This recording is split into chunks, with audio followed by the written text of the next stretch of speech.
तो अब हमारे पास पहला टॉपिक आ गया, the characteristic properties of acids and bases. ठीक है, लेट्स बिगिन, बिस्मिल्लाह।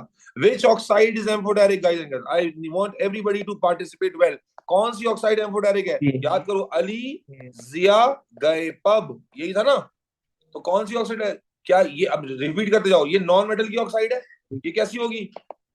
एसिडिक। ये मेटल की ऑक्साइड है, ये कैसी होगी? बेसिक। ये भी नॉन मेटल की ऑक्साइड है, ये कैसी होगी? Acidic.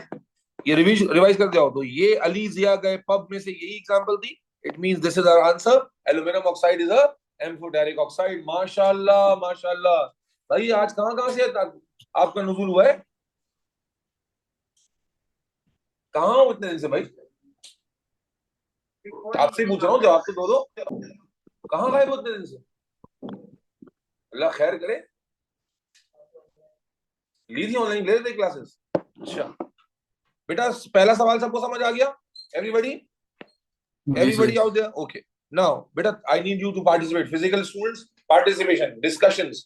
The pH of an aqueous solution of hydrochloric acid is 2। ठीक है, हाइड्रोक्लोरिक एसिड की पीएच 2 है, क्या मतलब? स्ट्रॉन्ग एसिड है, वीक एसिड है?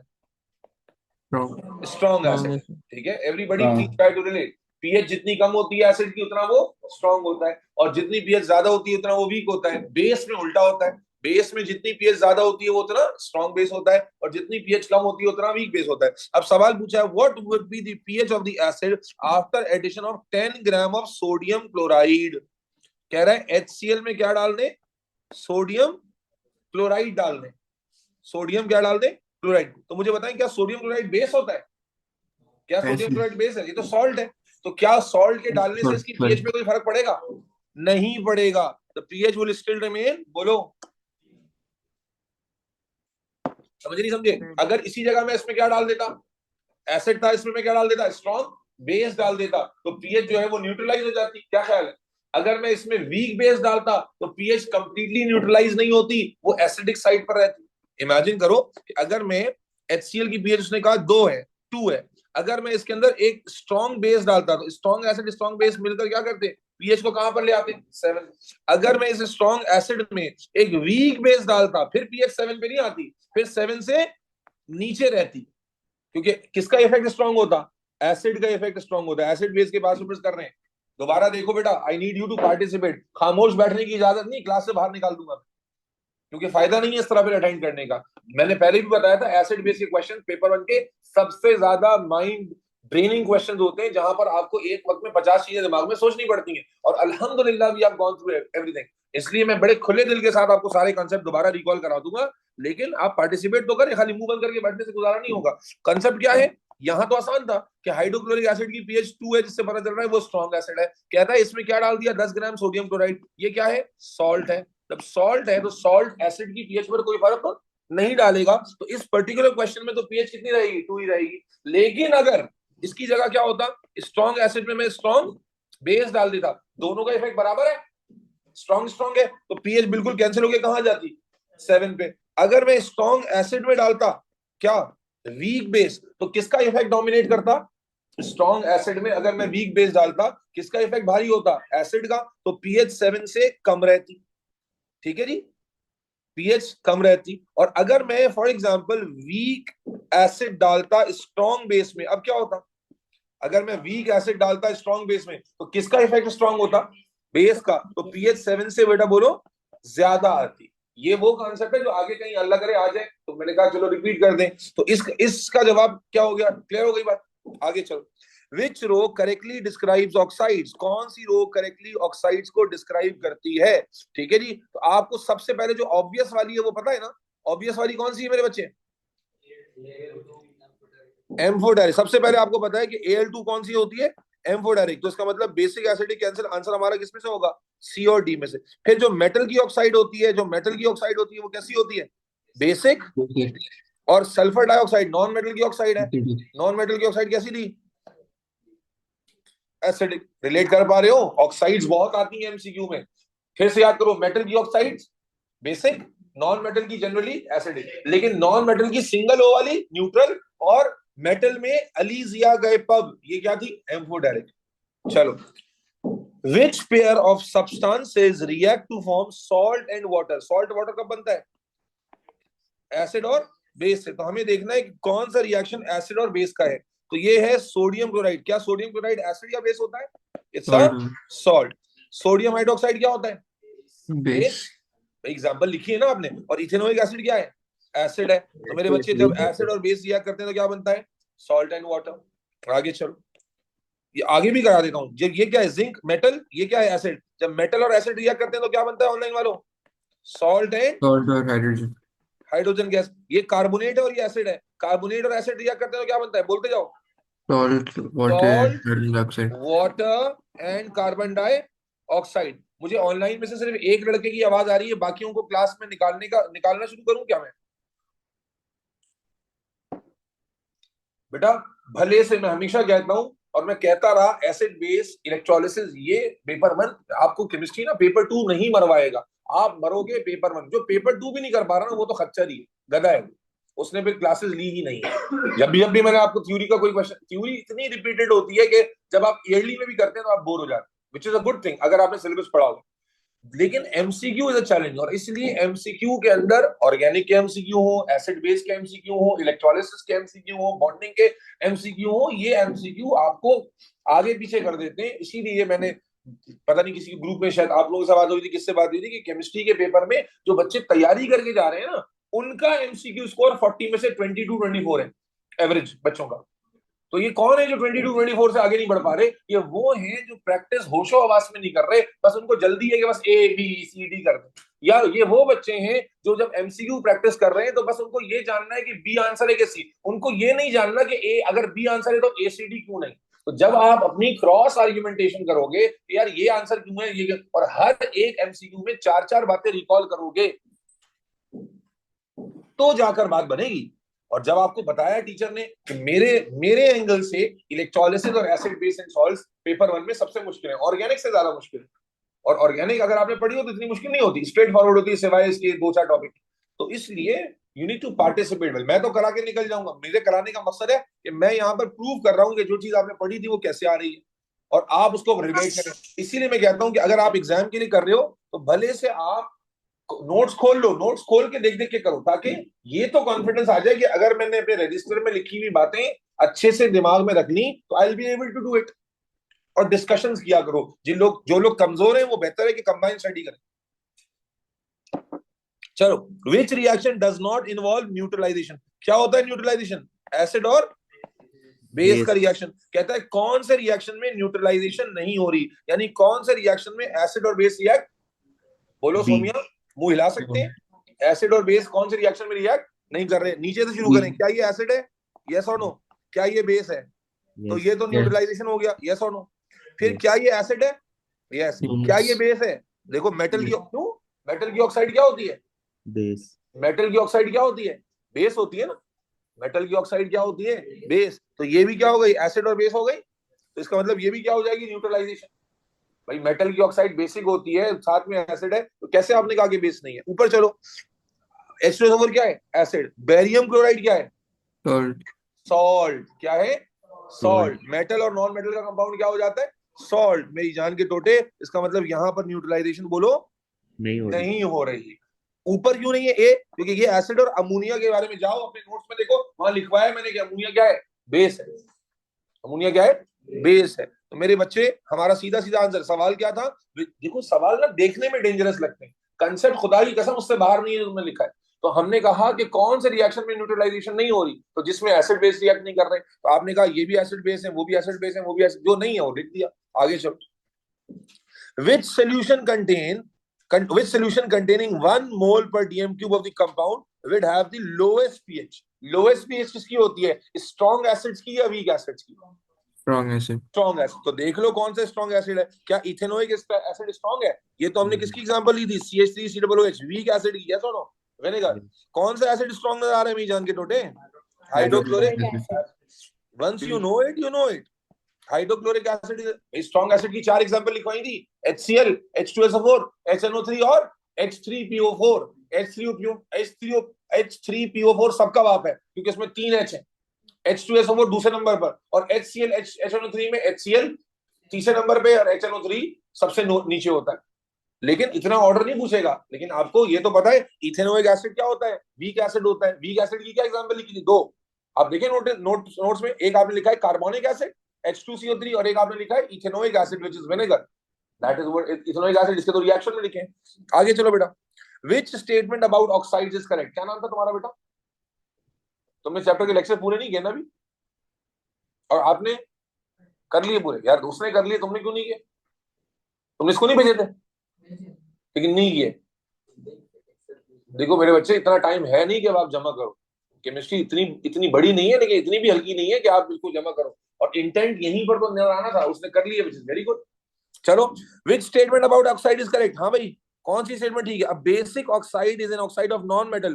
क्या बेसिक ऑक्साइड नॉन मेटल की ऑक्साइड होती है बेटा? बोलो भाई ऑनलाइन वाले बच्चों, क्या No. Basic oxide non metal की होती है? नॉन मेटल की ऑक्साइड कौन कौन सी होती No, है? sir. न्यूट्रल और एसिडिक। Acidic. बोलो, देख के बोलो, बोलो न्यूट्रल और एसिडिक। तो पहला स्टेटमेंट क्या हो गया?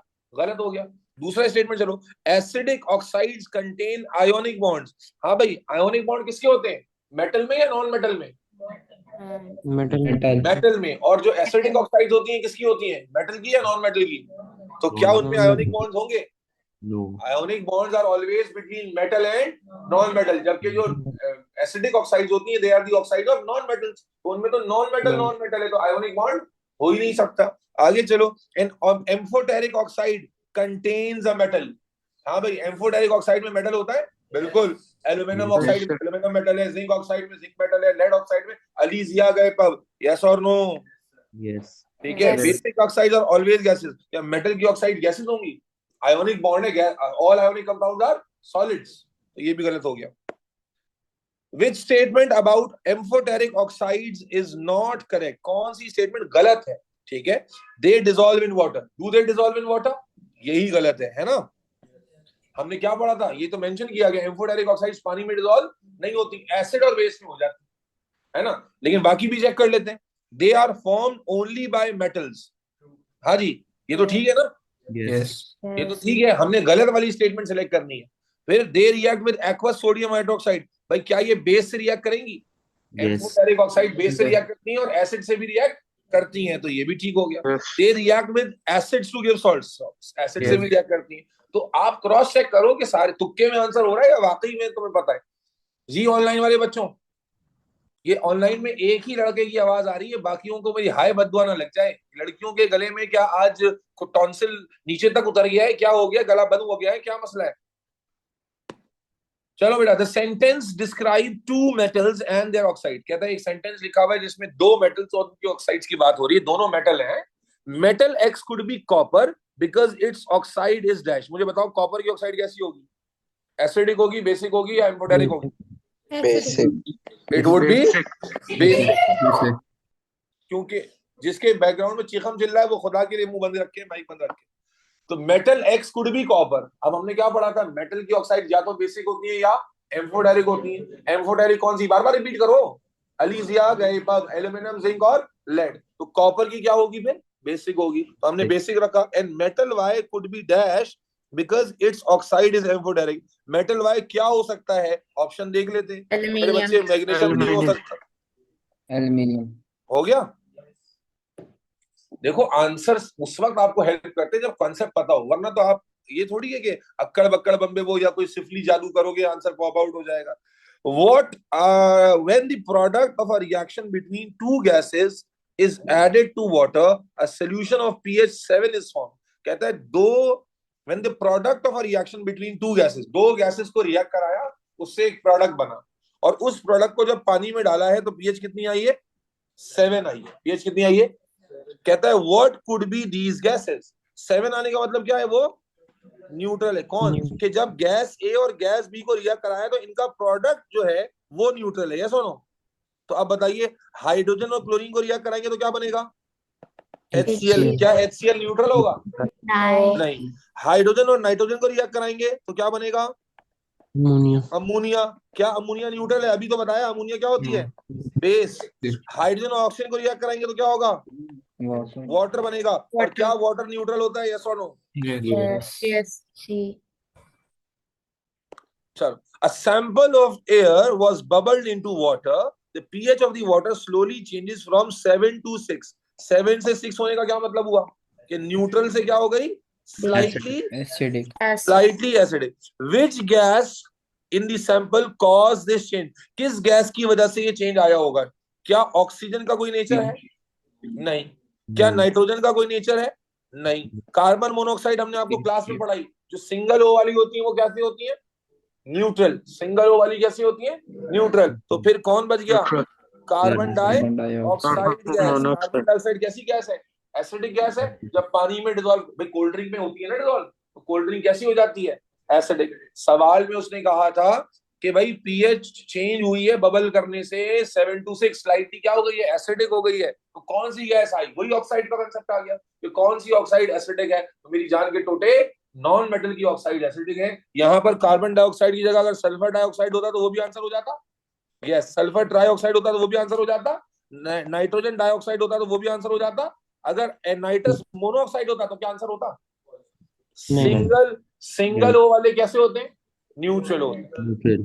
चलो, which reaction occurring in blast furnace is an acid base reaction? blast furnace आप पीछे चैप्टर में पढ़ चुके हैं। कहता है कौन सा रिएक्शन इनमें एसिड बेस का रिएक्शन है। आए देखते हैं कैसे अंदाजा होगा। मेरे ख्याल है तो अंदाजा कर सकते हो भाई।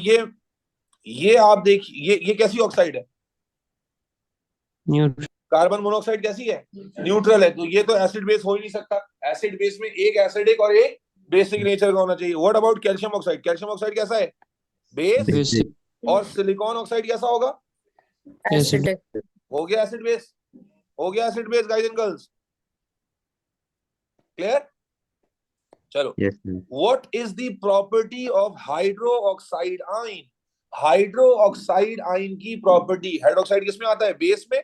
कहता है क्या प्रॉपर्टी होती है, it combines with hydrogen to form water. Yes और नो? Yes. हाँ भाई, OH ion Yes. Combines with H ion to form water.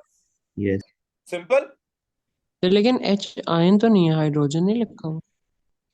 Sorry, H ion नहीं यहाँ पे लिखा होना चाहिए था।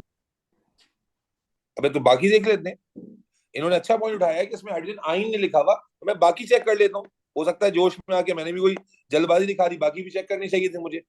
ठीक है, मोस्ट लाइकली ठीक होना चाहिए। लेकिन सही बात कही बच्चे ने कि हाइड्रोजन आयन लिखा होता तो ज्यादा ठीक होता ना, H आयन OH आयन। लेकिन बाकी देखते हैं। It is present in water. क्या वाटर में ये आयन प्रेजेंट है? यस, हमने पहले गलती की। बिल्कुल बेटा, thank you so much for pointing out. It combines with hydrogen to form water. ये गलत क्यों हो गया, क्योंकि हमने ज्यादा जोश में पांव फिसल गया हमारा। OH आयन कंबाइन किससे होता है, हाइड्रोजन आयन के साथ, हाइड्रोजन से नहीं। हाइड्रोजन और हाइड्रोजन आयन में तो फर्क है ना। हाइड्रोजन तो H है, H का कॉम्बिनेशन OH से नहीं है। H पॉजिटिव आयन का कॉम्बिनेशन OH नेगेटिव आयन से। इज दैट क्लियर बेटा? जी सर। ठीक है, अच्छा जी। It is present in water, that is correct. It readily breaks down into hydrogen ion and oxide ion. Electrolysis में पढ़ा था आपने, जब OH आयन ब्रेक डाउन होता है, डिस्चार्ज होता है, तो क्या आपके पास ऑक्साइड और हाइड्रोजन बनता है? No. Electrolysis Oxygen. में क्या पढ़ा था आपने, जब ये डिस्चार्ज होता है तो क्या बनता है, ऑक्सीजन बनता है। तो ये ऑप्शन तो डेफिनेटली क्या है, गलत। It travels to cathode. Cathode कैसा इलेक्ट्रोड होता है, नेगेटिव। क्या हाइड्रोक्साइड आयन नेगेटिव इलेक्ट्रोड की तरफ ट्रेवल करेंगे? नो। तो इसका मतलब फिर वही आ गई, बिल्कुल। It is present in water. पहले वाले के गलत होने का रीजन सबको समझ आता है, वहां आयन नहीं लिखा हुआ था। ठीक है, चलो। अब ये तो बच्चे का बस ये तो पढ़ा नहीं, मेलाचाइट कुछ मसला नहीं है। The diagram shows some reactions of copper compound which change is made by adding an acid. कौन सा चेंज एसिड डालकर लाया गया है? एक एक करके सारे चेंज को देख लीजिए। ये क्या है, कार्बोनेट। कार्बोनेट में कुछ डाला गया है, जिसके बाद क्या बना है, ऑक्साइड। फिर इसी तरह ऑक्साइड में कुछ डाला गया, ऑक्साइड क्या होती है, बेस। तो क्या बना है, मेटल। और फिर यहां देखो कॉपर सल्फेट है, कॉपर सल्फेट में से भी क्या बना है, Copper. मेटल। और यहाँ कॉपर कार्बोनेट है, और कॉपर कार्बोनेट से यहाँ क्या बना है, कॉपर सल्फेट। क्या चीज एसिड डाल के लाई गई है? अब जरा थोड़ा सा रिकॉल कर लेते हैं। एसिड क्या होते हैं, HCl H2SO4, यही है ना एसिड आपके। मुझे बताइए, अगर मैं कॉपर का, मैं आपको सिर्फ लर्निंग के लिए सिखा रहा हूं, अगर मैं कॉपर कार्बोनेट में HCl डालूं तो क्या मिलेगा मुझे, कॉपर क्लोराइड। क्या मिलेगा? और अगर मैं इसमें H2SO4 डालूं तो क्या मिलेगा, कॉपर Copper सल्फेट। sulfate. तो यहाँ तो ये मिल ही नहीं रहा, कॉपर ऑक्साइड मिल रहा है, इसका मतलब एसिड डाल के ये नहीं किया। लेकिन अगर आप यहाँ देखें कॉपर कार्बोनेट, अब कॉपर कार्बोनेट में जब मैंने HCl डाला तो क्या मिल रहा था, कॉपर क्लोराइड, और H2SO4 डाला तो क्या मिल रहा था, कॉपर सल्फेट। यहाँ मिल रहा है कॉपर सल्फेट। Yes. इसका मतलब है कॉपर सल्फेट बनाने के लिए मैंने क्या डाला है बेटा, एसिड डाला है। और ऑप्शंस को भी चेक कर लो, ये कॉपर ऑक्साइड से कॉपर है, अगर मैं इसमें एसिड डालूंगा तो फिर मुझे क्या मिलेगा, कॉपर क्लोराइड ही मिलेगा। अगर इधर देख लो कॉपर सल्फेट में मैं एसिड डालूंगा HCl तो मुझे क्या मिलेगा, कॉपर क्लोराइड ही मिलेगा। तो आप किसी भी और रिएक्शन में एसिड डाल के देखोगे तो आपको कॉपर क्लोराइड मिल रहा होगा, जो कि यहाँ पर मिल ही नहीं रहा आपको रिएक्शन। बात समझे नहीं समझे? आपको क्या कहा गया था बेटा एवरीबॉडी, मैं दोबारा समझा देता हूँ, सवाल की अप्रोच यूनिक थी तो दोबारा आपके लिए मैं आसान कर देता हूँ। आ जाओ जल्दी बैठ जाओ। क्या कहा मैंने, सवाल उसने बोला था कि which change is made by adding an acid. अब आपको एसिड याद होने चाहिए, HCl है, H2SO4 है, HNO3 है। तो जब एसिड डालेंगे तो कंपाउंड में या तो Cl ऐड हो जाएगा या सल्फेट ऐड हो जाएगा या नाइट्रेट ऐड हो जाएगा। तो यहाँ आपने देखा कार्बोनेट को ऑक्साइड ने रिप्लेस किया, ये एसिड की एडिशन नहीं है। यहाँ आप देखें कार्बोनेट को सल्फेट ने रिप्लेस किया, ये किसकी एडिशन है, एसिड की एडिशन है। तो इसलिए हमारा आंसर क्या हो गया बेटा, डी। चलो, which calcium compound does not increase the pH of the acidic soil। कौन सा कैल्शियम कंपाउंड पीएच को बढ़ाएगा, नहीं बढ़ाएगा, कौन सा कंपाउंड पीएच को नहीं बढ़ाएगा। देखो पीएच किस चीज पर डिपेंड करती है, एच आइन और ओएच आइन पर। और एच आइन और ओएच आइन का फॉर्म होना किस चीज पर डिपेंड करता है, कि कंपाउंड सॉल्युबल है या इनसॉल्युबल। कंपाउंड सॉल्युबल है या, बोलो बेटा, इनसॉल्युबल। और उसका नेचर कैसा है, बेसिक है कि एसिडिक है, इन सब चीजों पे डिपेंड करता है। सवाल क्या पूछा था, कौन सा कैल्शियम कंपाउंड ऐसा है जो पीएच को बढ़ाए, नहीं बढ़ाएगा। नहीं बढ़ाने का मतलब क्या है, कि बेसिक नहीं होगा, जो बेसिक होगा वो बढ़ा देगा, जो बेसिक होगा वो बढ़ा देगा। तो अब बताइए कैल्शियम ऑक्साइड बेसिक है, यस, कैल्शियम हाइड्रोक्साइड भी बेसिक है। तो ये दोनों पीएच को क्या करेंगे, इंक्रीज कर देंगे, यस और नो। अबे सबर कर लेना, मैं यार डालेंगे, अबे भाई सबर तो कर। हाँ भाई, ये दोनों क्या है, बेसिक है। जब बेसिक है तो ये तो पीएच को बढ़ा देंगे। अब हमारे पास दो कैल्शियम ऑक्साइड न्यूट्रल नहीं है? मेरे बच्चे क्यों न्यूट्रल होगा बताइए, लॉजिक बता दीजिए मुजम्मिल, क्या ये न्यूट्रल होगा?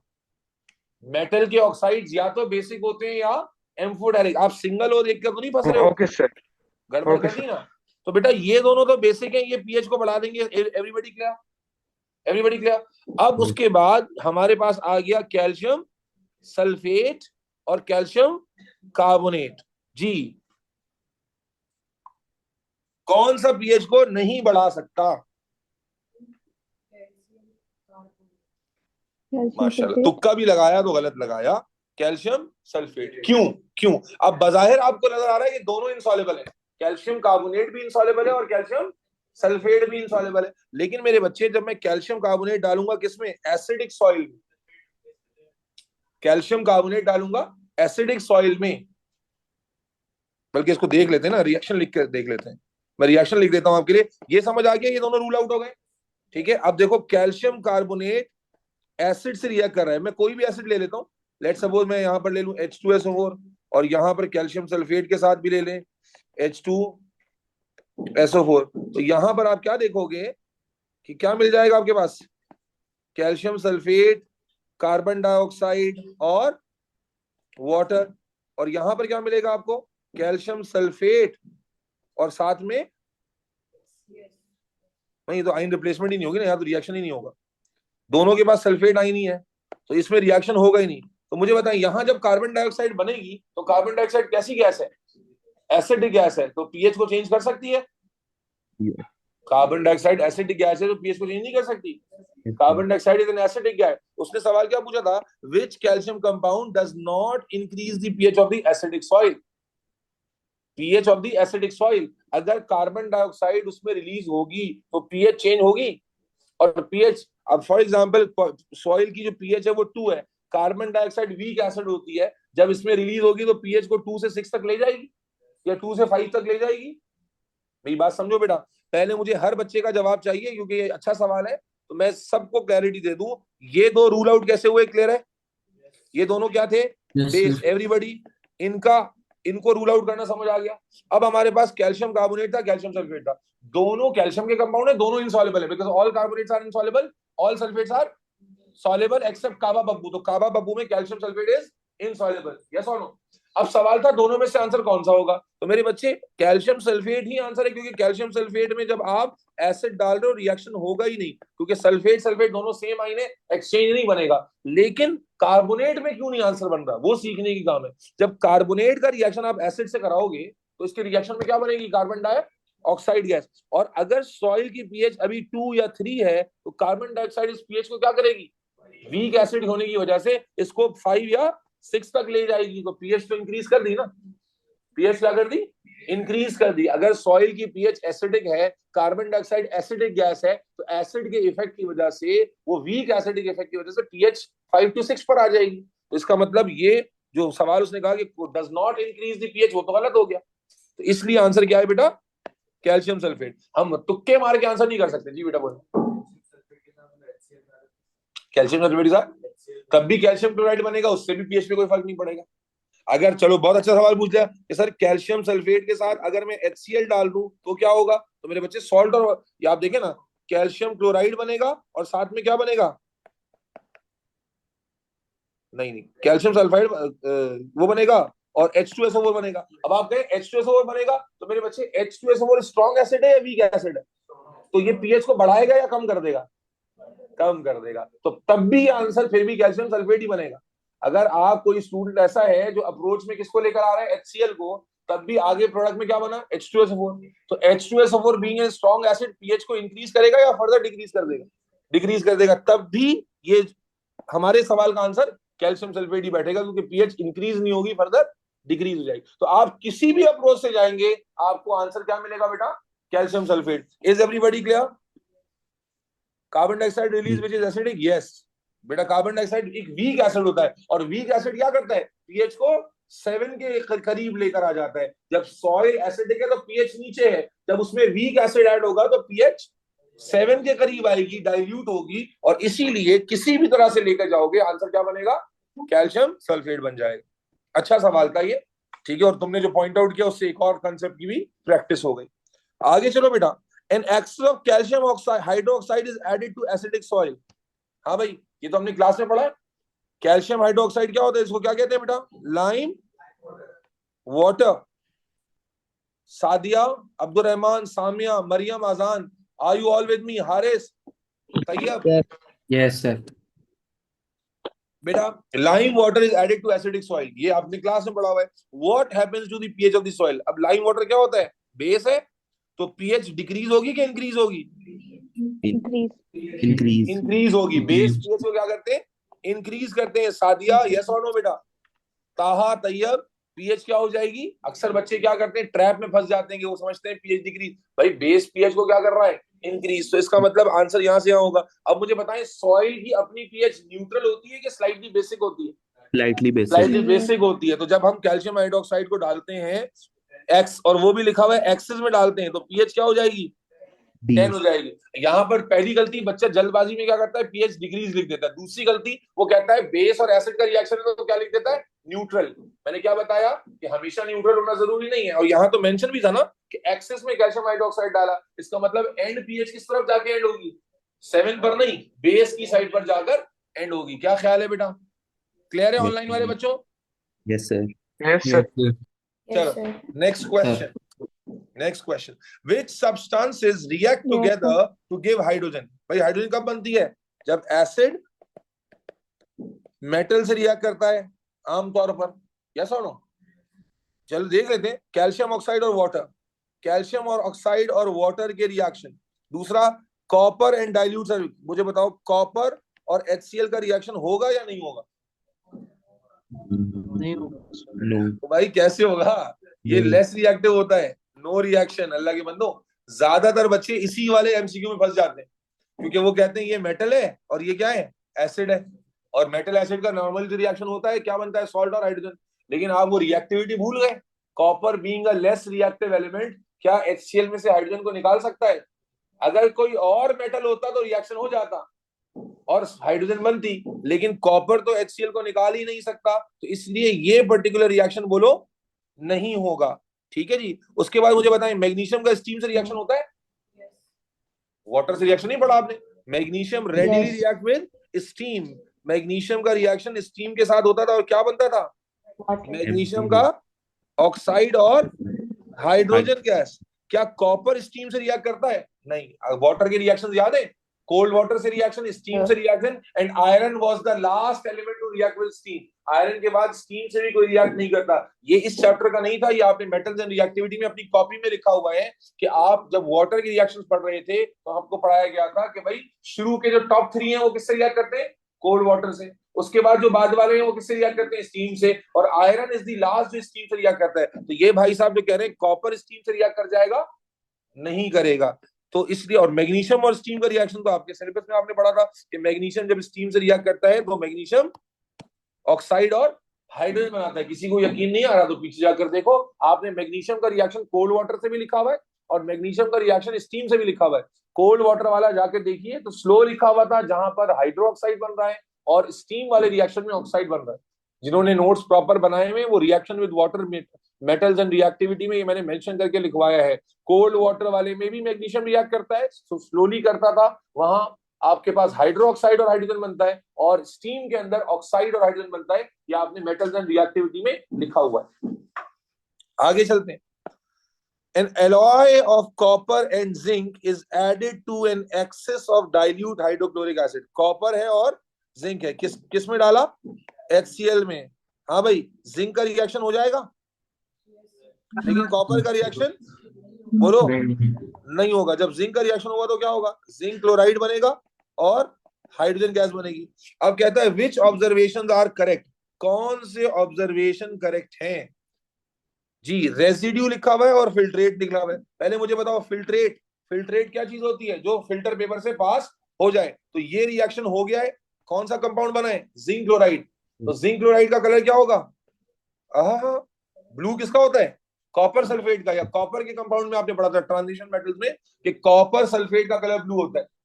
कलर्स लिखवाए थे ना, आयरन, कॉपर, ट्रांजिशन मेटल्स और उनके कंपाउंड्स में जाकर देखे तो आपने कलर्स लिखे हुए। तो यहां पर अगर ये रिएक्शन होता कॉपर का तो फिर आप आते कलरफुल सोल्यूशन पर। जिंक का जो क्लोराइड है इसका कोई कलर नहीं होगा, तो इसका मतलब ये तो निकल गया। आंसर हमारा किधर से आ गया? कलरलेस सोल्यूशन और कलरलेस सोल्यूशन में से। क्यों? क्योंकि जब आपने रिएक्शन कराया तो कॉपर ने रिएक्ट बोलो नहीं किया। तो कॉपर ने जब रिएक्ट नहीं किया तब मैं फिल्टर करूंगा तो कॉपर एज अ रेजिड्यू मिलेगा। देखो डायग्राम के थ्रू समझा दें। रिएक्शन आपने करा दिया, जब मैं फिल्टर करूंगा फिल्टर पेपर रख के, कॉपर ने रिएक्शन नहीं किया तो कॉपर यहाँ पर कलेक्ट हो जाएगा। जो सोल्यूशन बना है वो सोल्यूशन नीचे चला जाएगा। तो जिंक का कंपाउंड कलरफुल नहीं होता, तो ये कलरलेस हो गया। अब बताएं कॉपर, वो कहता है रेजिड्यू नन या रेडिश ब्राउन। रेजिड्यू नन होगा क्या? रेजिड्यू मिल रहा है ना आपको, क्या मिल रहा है? कॉपर। तो आंसर क्या हो गया बेटा बोलो? डी। चलो, अब इस तरह का सवाल आता है ना ट्यूब श्यूब बना हुआ, तो बच्चा वहीं पर लेट जाता है, बोलता है भाई पता नहीं क्या चीज आ गई। The diagram shows the apparatus for measuring the volume of hydrogen given off when an excess of dilute hydrochloric is added to powdered metal. एक पाउडर्ड मेटल है, कौन सा मेटल है शायद इसने बताया नहीं है, और इसने बोला इसमें क्या डाला है बेटा बोलो? हाइड्रोक्लोरिक एसिड, और गैस रिलीज हुई है। अगर गैस रिलीज हुई है इसका मतलब रिएक्शन हुआ या नहीं हुआ? हुआ है। और इसका क्या मतलब हुआ कि मेटल हाइड्रोजन से ज्यादा रिएक्टिव है या कम रिएक्टिव है? ज्यादा रिएक्टिव है। ठीक है नहीं? अब कहते हैं volume of gas is measured at room temperature and pressure. ठीक है, अब ये सेटअप लगाया हुआ है, डाइल्यूट हाइड्रोक्लोरिक एसिड है, ये टैप लगा हुआ है, यहाँ पर मेटालिक पाउडर मौजूद है, और जनाब वाली रिएक्शन होगा, गैस बनेगी, वो गैस जाके यूं करके कलेक्ट होगी। कौन सी गैस बनेगी? Hydrogen gas. सवाल क्या है? The experiment is carried out 3 times using the same mass of powder each time but with different powder. कहता है 3 बार एक्सपेरिमेंट किया, हर बार मास ऑफ पाउडर सेम था लेकिन मेटल उसका डिफरेंट था। एक में प्योर मैग्नीशियम था, एक में प्योर जिंक था, और एक में mixture of magnesium and zinc था। अब कहता है which powder gives the greatest volume of hydrogen and which will give the least volume. पहले मुझे बताओ लीस्ट वॉल्यूम कौन देगा? Pure zinc. Idea of the question क्या है? आपके पास मैग्नीशियम है, आपके पास जिंक है, और आपके पास मैग्नीशियम प्लस जिंक है। मुझे बताओ रिएक्शन सब करेंगे या नहीं करेंगे? ये तो सब करेंगे। हाँ भाई, रिएक्शन सब करेंगे या सुनो? Yes. सबके सब करेंगे। तो मुझे बताएं सबसे स्लो रिएक्शन किसका होगा? रिएक्टिविटी पे आ जाओ ना। मैग्नीशियम की रिएक्टिविटी ज्यादा है, जिंक की रिएक्टिविटी कम है, तो कौन तेज रिएक्ट करेगा सबसे ज्यादा? मैग्नीशियम। और सबसे स्लो कौन रिएक्ट करेगा? Zinc. जिंक। तो सबसे कम वॉल्यूम कौन देगा? भाई जब आप एक सर्टेन टाइम पीरियड के लिए लोगे तो क्योंकि जिंक का रिएक्शन बोलो ना स्लो है compare to magnesium. Magnesium because of high reactivity will react very fast, तो वो उतने ही टाइम में ज्यादा वॉल्यूम प्रोड्यूस करेगा, जबकि जो जिंक होगा वो उतने ही टाइम में कम वॉल्यूम प्रोड्यूस करेगा। ऐसा ही है ना भाई? तो मेरे बच्चे सबसे कम। अच्छा, what about magnesium and zinc? Magnesium और जिंक दोनों रिएक्ट कर रहे हैं। HCl हमारे पास ठीक ठाक क्वांटिटी में है, एक्सेस में है, तो HCl की कोई कमी भी नहीं है। तो मुझे बताएं यहाँ पर वॉल्यूम ज्यादा बनेगा कम बनेगा? भाई मैग्नीशियम भी रिएक्ट कर रहा है, जिंक भी रिएक्ट कर रहा है। What do you think? Online वाले बच्चों है? जोर से बोले, जोर से बोले।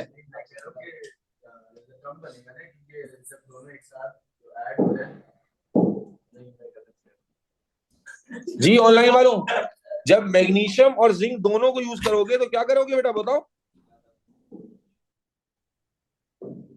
क्या मर गए क्या ऑनलाइन में सारे बच्चे?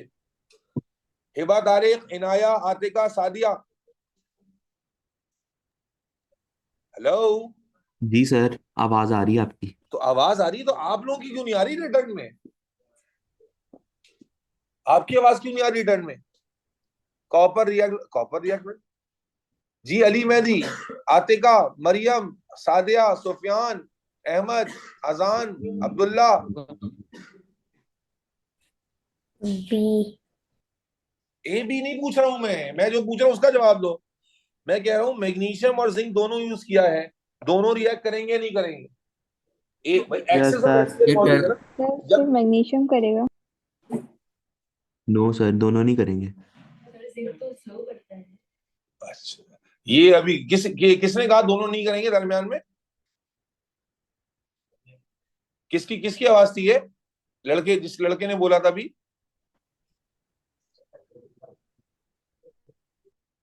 डर क्यों रहे हो? बताओ तो सही। जी सर, मेरे बच्चे वेरी गुड, दोनों एक साथ रिएक्ट नहीं करेंगे।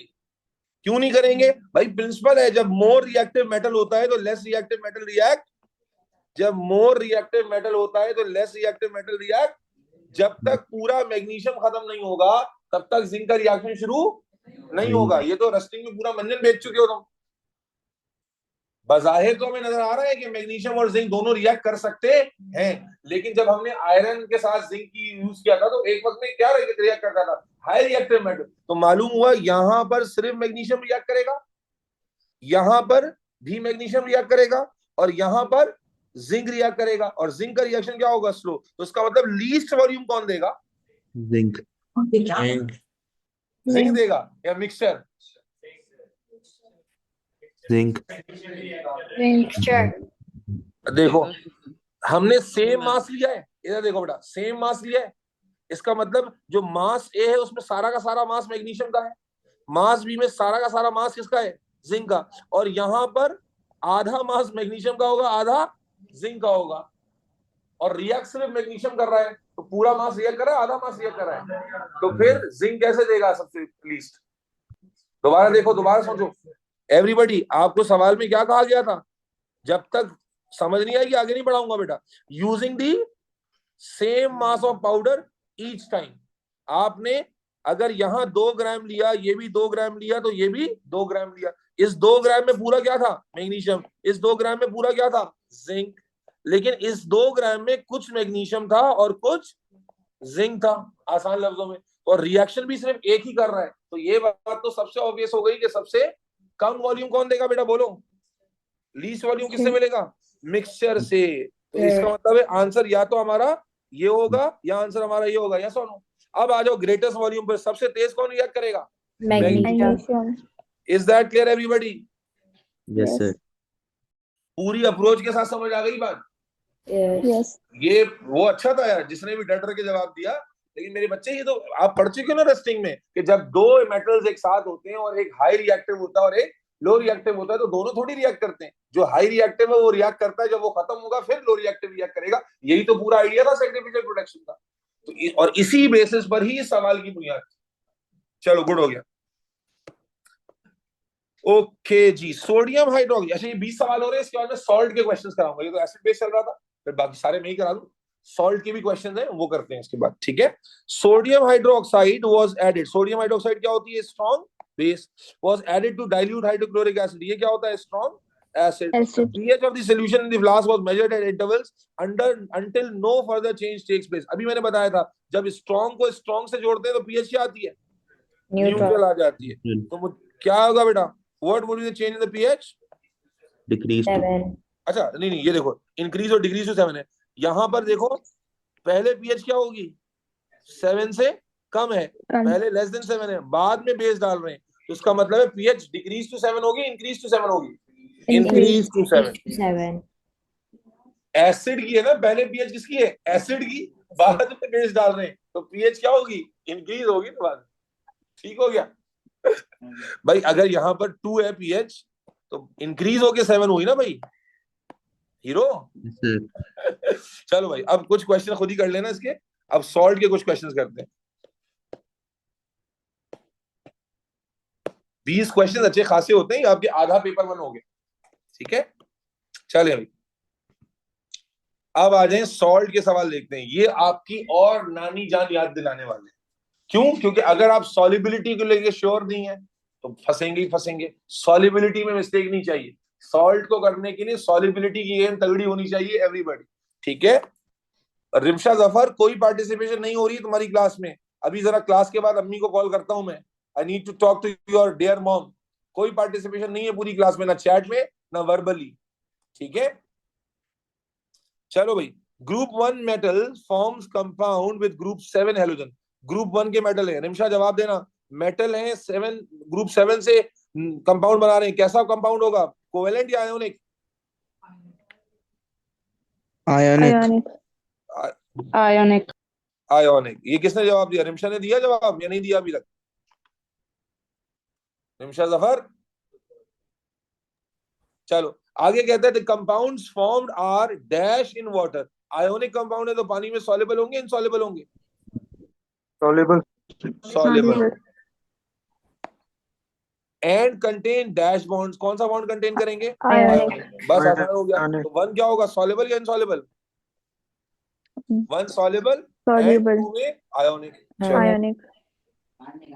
Which pair of substances can be used to prepare sample of lead chloride? मैंने कहा था ये सवाल आएगा सॉल्ट में। लेड क्लोराइड कैसा सॉल्ट होता है? All chloride are soluble except आगा पप्पू। एक्सेप्ट आगा पप्पू। तो ये सॉल्युबल है क्या इनसॉल्युबल है? और इनसॉल्युबल बनाने के लिए मैं तुम लोगों को क्या बताया था रेसिपी के? 2 सॉल्युबल चीजों को मिक्स करोगे। किसको मिक्स करोगे? तो देखो लेड क्या सॉल्युबल होगा? हालांकि देखो हर रिएक्शन, अगर मैं रिएक्शन लिखूं ना तो हर रिएक्शन में तुम्हें लगेगा लेड क्लोराइड बन रहा है, लेकिन तुम्हें कौन सी अपनी रेसिपी में वेस्ट करना है? लेड सॉल्युबल नहीं है। All nitrates are soluble, all nitrates are soluble and all sodium salts are also soluble. बन जाएगा यहाँ पर, ठीक है। लेड कार्बोनेट सॉल्युबल होगा? नहीं। लेड सॉल्युबल होगा? नहीं। तो जिसको वो रेसिपी पता है उसके लिए गेम ऑन है, वरना तो बाकी बोलेगा पता नहीं क्या चल रहा है। इनसॉल्युबल सॉल्ट बनाने के लिए दोनों कंपाउंड का सॉल्युबल होना जरूरी है। यस और नो? चलो Yes. आगे चलते हैं। The table shows. अच्छा ये ऑब्जर्वेशन है, ये एटीपी का सवाल है। Which substances is insoluble in water? हाँ भाई, सॉल्ट की सॉल्युबिलिटी कौन सा इनसॉल्युबल है? अमोनियम के सारे सॉल्युबल, अमोनियम के सारे सॉल्युबल, नाइट्रेट भी सारे सॉल्युबल। तो क्या रह गया? Calcium carbonate. Calcium carbonate. Which processes is used in the preparation of soluble salt? कौन सा soluble salt के लिए यूज होता है? माशाल्लाह माशाल्लाह। सॉल्युबल सॉल्ट के लिए प्रेसिपिटेशन यूज होता है। सॉल्युबल सॉल्ट के लिए क्या यूज होता है? या तो टाइट्रेशन या क्रिस्टलाइजेशन। क्या होता है? या तो टाइट्रेशन होता था या क्रिस्टलाइजेशन होता था। अब अभी आप सुन लो ना बेटा, तो उसका मतलब इलेक्ट्रोलिसिस तो बिल्कुल भी नहीं है। अब वेरी गुड। Crystallization, Evaporation. हमने क्रिस्टलाइजेशन का मेथड अभी नहीं पढ़ा ना। क्रिस्टलाइजेशन में इवेपोरेशन का प्रोसेस होता है। The answer to this is evaporation. जब क्रिस्टल कैसे फॉर्म करते हैं, स्टीम को उड़ा देते हैं, पानी को उड़ा देते हैं, तो क्रिस्टलाइजेशन के प्रोसेस में ही इवेपोरेशन का स्टेप आता है। इलेक्ट्रोलिसिस में तो कंपाउंड ब्रेक होता है, बनता कहाँ है? अगर आपको नहीं पता था, मान लो आज नहीं पता था, आपने कहा सर आपने तो पढ़ाया नहीं, भाई देखो जरा, प्रेसिपिटेशन किसके लिए होती है? इनसॉल्युबल सॉल्ट के लिए। इलेक्ट्रोलिसिस में कंपाउंड बनता है कि टूटता है? Compounds are broken down into positive and negative. फिर रह गया मेल्टिंग। मेल्टिंग का मतलब तो सॉलिड को लिक्विड में कन्वर्ट करना है, उसमें सॉल्ट कहाँ बनता है? मेल्टिंग का मतलब क्या है? सॉलिड को लिक्विड में कन्वर्ट करना। तो भाई ये तो सीधा सीधा, अगर आप ऑड वन आउट भी करोगे तब भी काम फंसोगे इवेपोरेशन पर। चलो, ये सवाल याद है किसी को? ये कौन से चैप्टर का सवाल था? पार्टिकल नेचर ऑफ मैटर का। चलो, कभी कभी पुरानी यादें आ जाती है। Okay, to which substance is dilute sulphuric acid added to prepare lead sulphate? हाँ भाई, all sulphates are soluble except आगा पप्पू। तो ये कौन है? पप्पू का सल्फेट है। पप्पू का सल्फेट है, तो ये सॉल्युबल है या इनसॉल्युबल है? अब कहता है to which substance is dilute sulphuric acid added? किस सब्सटेंस में डालेंगे क्या? H2SO4। अब H2SO4 सॉल्युबल है, इनसॉल्युबल है? और एसिड्स आर, तो जिसमें इसको डालना है उसको भी क्या होना चाहिए? सॉल्युबल। क्या लेड फॉइल सॉल्युबल होगा? क्या lead carbonate, all carbonates are insoluble, क्या लेड कार्बोनेट सॉल्युबल होगा? नहीं। Lead oxide, all bases are insoluble सिवाय सोडियम, पोटेशियम, अमोनियम या ग्रुप 1 के। तो ये तीनों क्या है? इनसॉल्युबल। लेकिन क्या लेड का नाइट्रेट सॉल्युबल होता है? Yes. भाई उसने कहा था कि Yes. डाइल्यूट एसिड को किसमें डालें कि आपको लेड सल्फेट मिले। Again the idea of the recipe कि दोनों चीजें सॉल्युबल होनी चाहिए। तो आपके पास नाइट्रेट सॉल्युबल है, इसलिए आपने उसको सेलेक्ट किया। लेड भी इनसॉल्युबल होगा, लेड कार्बोनेट भी इनसॉल्युबल होंगे। और हमने क्या पढ़ा था कि जितनी भी बेस होते हैं मेजॉरिटी सारी की सारी इनसॉल्युबल होती है सिवाय सोडियम, पोटेशियम या ग्रुप 1 की जो बेसिस होती है। चलो, the table shows the solubility of some compounds of metal Q in cold water. कहता है कुछ कंपाउंड्स की सॉल्युबिलिटी दी हुई है कोल्ड वाटर में। इसका कार्बोनेट लिखा हुआ है इनसॉल्युबल है, क्लोराइड लिखा हुआ है सॉल्युबल है, और सल्फेट लिखा हुआ है इनसॉल्युबल। ऑप्शंस दिए हुए, तो मुझे बताओ, इस ऑप्शंस को रीड कर लो, किसका कार्बोनेट और किसका वो देखते हैं। बेरियम का कार्बोनेट इनसॉल्युबल होगा, all carbonates are insoluble. And barium का सल्फेट भी इनसॉल्युबल होगा, यस और no? All sulphates are insoluble except काबा पप्पू। लेकिन बेरियम का क्लोराइड, व्हाट अबाउट बेरियम का chloride? All chlorides are soluble except आगा पप्पू। और ये आगा पप्पू में नहीं है, तो ये क्या हो गया? सॉल्युबल हो गया। तो किसकी तरफ जा रहा है आंसर? औरों पे चेक करके दिखा दूं? लेड का देखो, लेड का कार्बोनेट इनसॉल्युबल, यस और नो? फिर लेड की क्लोराइड भी क्या होती है? insoluble. All halides are soluble except आगा पप्पू। तो ये तो कट गया। इसी तरह मैग्नीशियम में आ जाओ, तो मैग्नीशियम का कार्बोनेट क्या होगा? इनसॉल्युबल। मैग्नीशियम की क्लोराइड क्या होगी? सॉल्युबल। मैग्नीशियम का सल्फेट भी क्या होगा? सॉल्युबल। भाई डेटा से मैच करना है। तो according to the given data, जो मेटल है उसका कार्बोनेट इनसॉल्युबल होना था, क्लोराइड सॉल्युबल होना था, और सल्फेट इनसॉल्युबल होना था। तो किसके ऊपर बैठ रहा है डेटा? बेरियम के ऊपर। चलो Sir, but MgCl2 ji ji, is soluble, so why isn't it magnesium? MgCl2 is soluble, but MgSO4 is also soluble ना बेटा, वो नजर नहीं आया आपको? MgSO4 जब बनाओगे, all sulphates are soluble except काबा पप्पू, तो मैग्नीशियम का सल्फेट सॉल्युबल नहीं होगा बेटा। Yeah. तो ये तो कह रहा है सल्फेट इनसॉल्युबल होना चाहिए। Oh, okay. समझे नहीं समझे? भाई इंफॉर्मेशन सिर्फ ये क्लोराइड की आपने थोड़ी फॉलो करनी है। उसने कहा है जो कंपाउंड क्यू है उसका कार्बोनेट इनसॉल्युबल होना चाहिए, क्लोराइड सॉल्युबल और सल्फेट इनसॉल्युबल। मैग्नीशियम क्यों आंसर नहीं है? क्योंकि मैग्नीशियम का सल्फेट भी तो सॉल्युबल है। नहीं है मैग्नीशियम का sulphate soluble. The only option which is fitting as per the data, barium का carbonate insoluble because all carbonates are insoluble. barium का chloride, all chlorides are soluble except आगा पप्पू, ना ये आगा ना पप्पू, तो ये क्या हो गया? soluble। और फिर sulphate, all sulfates are soluble except काबा पप्पू, तो काबा पप्पू में ये भी आ गया। तो ये, तो इसलिए as per the data बस वही जा रहा है। चलो जी, next question. an aqueous solution of compound X reacts with, okay, an aqueous solution of compound X, compound X नहीं पता मैं क्या है, reacts with aqueous zinc chloride to form white precipitate. अच्छा ये तो फिर वही आ गया। असल में अभी ना आयन डिटेक्शन हम एक चीज पढ़ेंगे एटीपी के अंदर, ठीक है, जो अमोनिया और सोडियम हाइड्रोक्साइड के टेस्ट हैं। अब एटीपी में वो चार्ट बने हुए आते हैं, फिर भी हम एटीपी में पढ़ते हैं क्योंकि पेपर 1 पेपर 2 में भी आते हैं, तो ये सवाल उससे रिलेटेड है। Which reagent is added to aqueous potassium chloride to prepare lead chloride? हाँ भाई, लेड क्लोराइड बनाना है। कैसा सॉल्युबल है लेड क्लोराइड?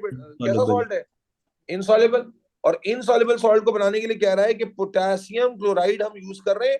दूसरा क्या यूज करेंगे? क्या पोटेशियम क्लोराइड सॉल्युबल है? Yes.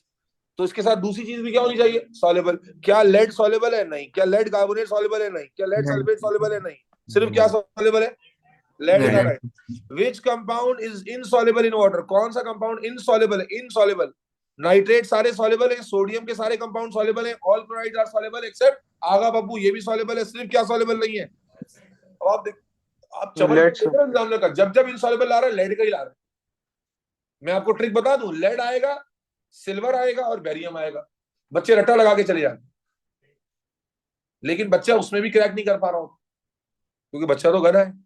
Salt containing which of the following anions are always soluble? Anion किसे कहते हैं बेटा? नेगेटिव आइन को। कौन सा नेगेटिव आइन हो तो सॉल्ट हमेशा सॉल्युबल होता है? नाइट्रेट्स। हाँ भाई, ऑल नाइट्रेट्स आर सॉल्युबल। चलो, which acid and base react together to form insoluble salt? कौन सा एसिड बेस रिएक्ट करे तो इनसॉल्युबल सॉल्ट बनेगा? करके देखना पड़ेगा। पहला कौन है? HCl और बोलो सोडियम। इसमें कौन सा सॉल्ट बनेगा? NaCl। तो ये तो सॉल्युबल हो गया, यस और नो? दूसरा देखो, नाइट्रिक एसिड और कैल्शियम ऑक्साइड। नाइट्रिक एसिड क्या है? HNO3 और कैल्शियम ऑक्साइड क्या है? CO। क्या बनेगा? Calcium nitrate. All nitrates are soluble. फिर तीसरा देखो, सल्फ्यूरिक एसिड और यही आ जाएगा, सल्फ्यूरिक एसिड H2SO4 और बेरियम हाइड्रोक्साइड। क्या बनेगा? बेरियम का sulphate. All sulphates are soluble except हो गया इनसॉल्युबल। यस। क्या कहते हो? चलो लास्ट क्वेश्चन।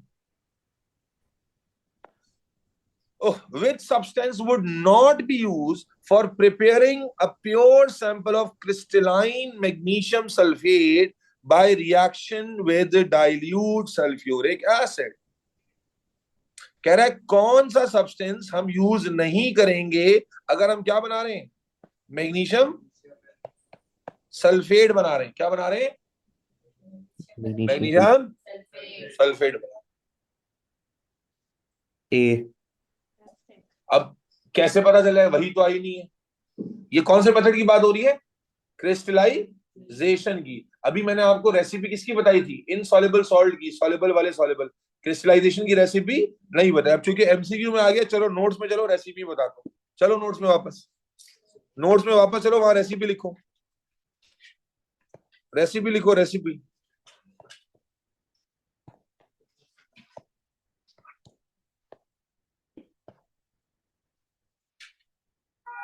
बेटा रेसिपी क्या है?